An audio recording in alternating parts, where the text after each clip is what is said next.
I'm joined now by Dr. Hugo Rosen from the University of Colorado. You are moderating the Advances for Practitioners session, specifically talking about treatments for hepatitis C.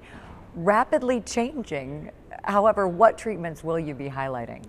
So first of all, it's remarkable. I think between 2001 and 2011, there was really a lull in progress, at least.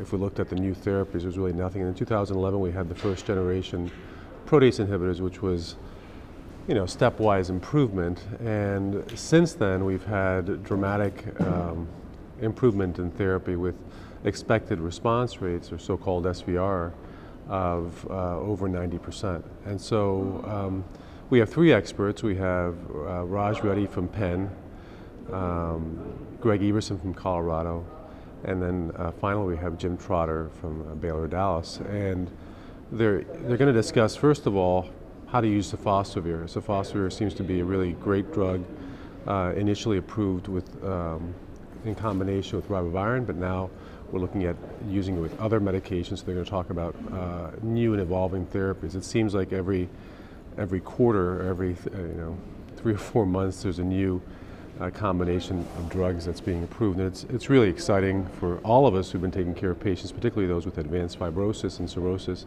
to see their lives transformed. It's really remarkable. Because of all the changes, of course, the learning curve is great, but how exciting to be able to give patients an option. And really, these are treatments with very few side effects. Absolutely. Yet there are some people who are at risk.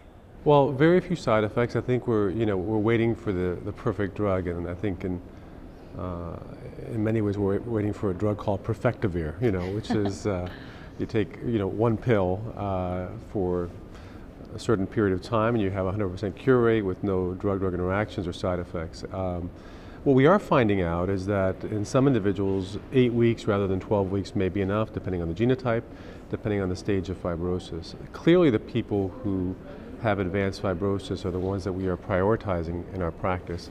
But the ease of use and the high efficacy of these drugs, why not treat everybody?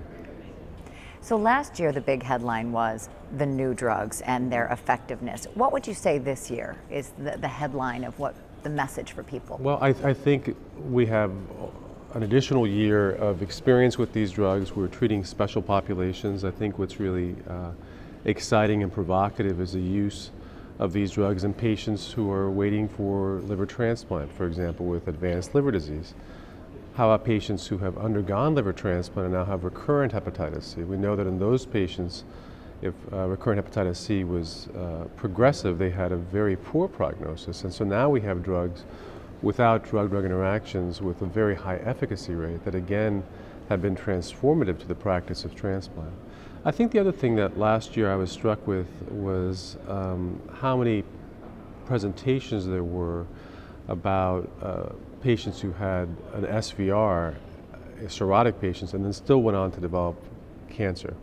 And so it's important to emphasize that just because you've cured hepatitis C, the risk of developing HCC or hepatocellular carcinoma in the background of a cirrhotic liver is not zero. And in fact, what we learned from a large European study of over 1,000 patients last year was that the rate of developing HCC was about 8%, and if the patient had an SVR after the age of 65, it was about 12% over the ensuing 8 years. So it's not zero. And I think it's really important to understand these are great drugs. This is, of course, based on interferon-based therapies, but now with the new DAAs or direct-acting antivirals, it'll be very interesting to see what the rates of HCC development are.